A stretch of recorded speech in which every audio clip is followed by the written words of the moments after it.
Acho que a tua pergunta é meio que capciosa, deixa eu te explicar.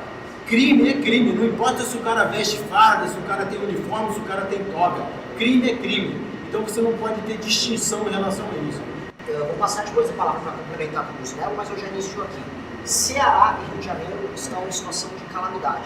E no Rio de Janeiro é uma tomada institucional. Vocês estão vivendo aquela série Game of Thrones, só que são facções diferentes. Então, Jogo do Bicho, Milícia, Comando Vermelho e outras facções disputando o território, inclusive disputando as instituições aqui no Rio de Janeiro. Nós vamos, se necessário, fazer uma intervenção, caso o nosso governador assim o queira, uma intervenção federal no Rio de Janeiro, para afastar deputados estaduais corruptos, para afastar membros do judiciário e do executivo corruptos que estejam roubando e infiltrando o crime organizado aqui no estado. E nós vamos colocar em estado de defesa todas as regiões que estão tomadas por crime organizado. Ou seja, as operações que a polícia poderá executar aqui com o apoio logístico e institucional do governo federal serão feitas com um aporte institucional nunca visto antes. Nós vamos declarar guerra ao crime organizado, nós vamos recuperar todas as áreas que estavam no crime e nós vamos desfavorizar essas regiões. Porque o Rio de Janeiro precisa ser a Dubai das Américas, o Rio de Janeiro precisa ser a grande cidade do hemisfério sul do mundo. Esse é o destino do Rio de Janeiro, mas para isso a gente tem que enfrentar uma guerra antes de vencer ela. A retomada dos territórios é o principal mote da segurança pública que vai ser. Isso vai começar com um processo de desfavelização em que o cidadão morador desse local ele vai receber o seu lote de terra, o seu apartamento, o seu imóvel de uma forma com que ele não tenha mais que se submeter ao como ele está hoje, a uma bolsa isso, a uma bolsa aquilo para poder sobreviver. Essa é a primeira fase da libertação dele.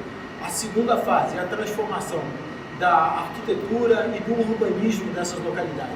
Então elas sofrerão, como nunca teve antes esse projeto, hoje gerou-se um aglomerado, em que a cidade toda está sendo tomada por um aglomerado. Nós vamos frear isso e vamos ter essa retomada desses territórios. E em terceiro passo vai ser a retomada desses territórios batendo na parte financeira das facções. Você não pode trabalhar sem ter inteligência e sem ter a parte financeira. Então não vai ser somente uma ocupação de um dia, 2 dias. Ela é permanente, constante e de transformação. Só para complementar essa situação, a gente tem uma experiência no mundo inteiro de organizações criminosas, elas agirem, elas precisam do apoio do Estado. E aqui no Rio de Janeiro a gente tem visto muitos casos de policiais que são processados.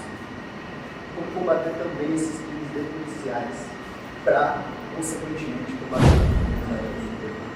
Acho que a tua pergunta é meio que capciosa, deixa eu te explicar. Crime é crime, não importa se o cara veste farda, se o cara tem uniforme, se o cara tem toga. Crime é crime. Então você não pode ter distinção em relação a isso. A ação policial repressora, ela não vai distinguir quem tem uniforme, quem não tem uniforme, quem é policial, quem não é policial. E tem outra, a milícia hoje, ela não é só uma instituição única, ela é mais uma instituição criminosa.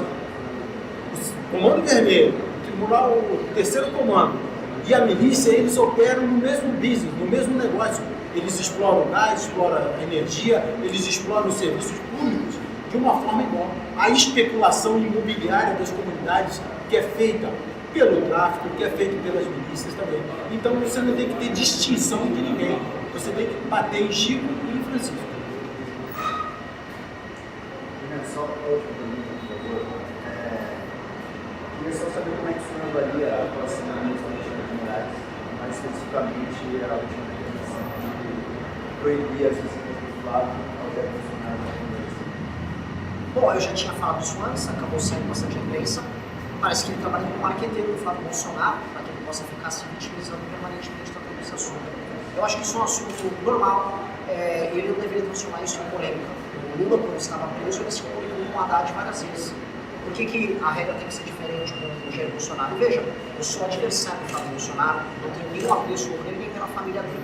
Entretanto, nós temos que ter um mínimo de isonomia para que a lei seja tratada como pública no país e para que figuras como o próprio Flávio, que é envolvido com o crime organizado aqui no Rio de Janeiro, não fique se colocando como vítima. E o Alexandre de Moraes se torna um marqueteiro dentro do curso. Candidato, só mais uma pergunta. O senhor tem feito críticas tanto a Lula quanto ao Flávio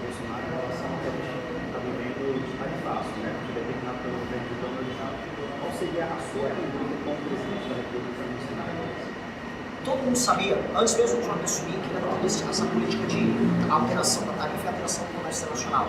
Isso era certeiro, todo mundo que acompanhava o noticiário internacional. Por exemplo, assusta que o Itamaraty, já nesse governo atual, não soubesse que essa seria a linha, já não tinha se antecipado para negociar com os Estados Unidos sobre novos termos. Os Estados Unidos dependem do Brasil, no médio prazo, já por a questão das terras raras, do ponto de vista da criação da nova indústria deles, da manutenção deles com superpotência militar. Hoje, o F-35, que é o principal caça americano, leva meia tonelada de terras raras, e eles dependem hoje da China para isso. O Brasil tem uma posição muito boa, não para fazer mini negociações cheias de polêmica, como o Trump faz, mas fazer uma negociação de longo prazo. E eu, inclusive, estive já duas vezes nos Estados Unidos, estive inclusive na Casa Branca, conversando com membros da atual administração Trump, e conversei com embaixadores, não só dos Estados Unidos, mas de alguns países, tratando desse tema.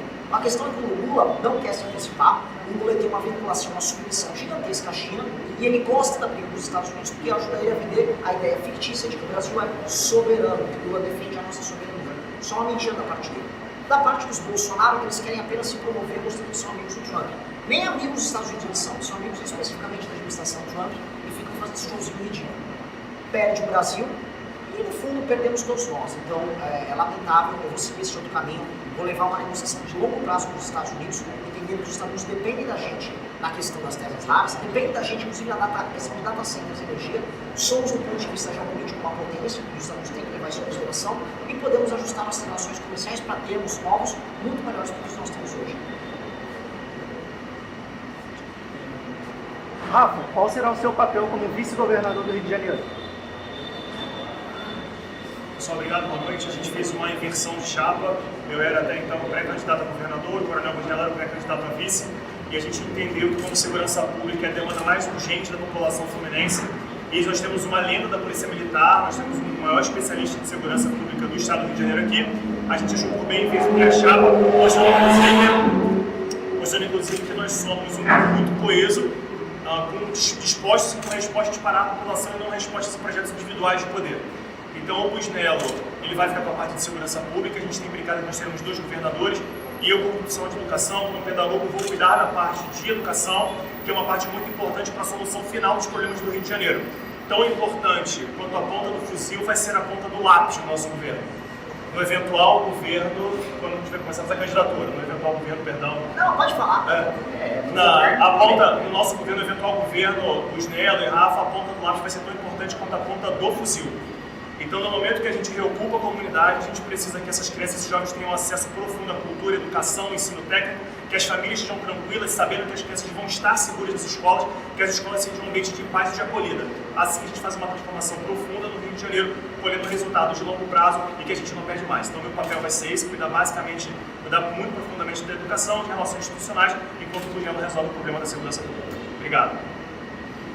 Se você tem vontade de montar um canal de cortes para ajudar a divulgar as ideias do MBL e da missão, eu tenho um treinamento 100% focado mostrando como você pode sair do zero sem saber nada de edição, thumbnail, até você monetizar um canal de cortes e além de estar ajudando no projeto, também ser remunerado por isso. No mês de maio, por exemplo, o canal Inevitável Cortes faturou mais de 30 mil reais apenas de AdSense. O Felino Missionário e o Missão Avança, ambos fizeram mais de 1 milhão de visualizações e faturaram acima dos 14 mil reais. E se isso te interessou de alguma maneira, é só clicar no primeiro link da descrição desse vídeo ou então ler o QR Code que está aparecendo aqui no meio da sua tela agora, onde eu vou te explicar de maneira mais detalhada como você pode começar o seu próprio canal de cortes.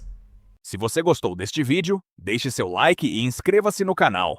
Ative as notificações para receber mais vídeos como este. Te vejo no próximo vídeo.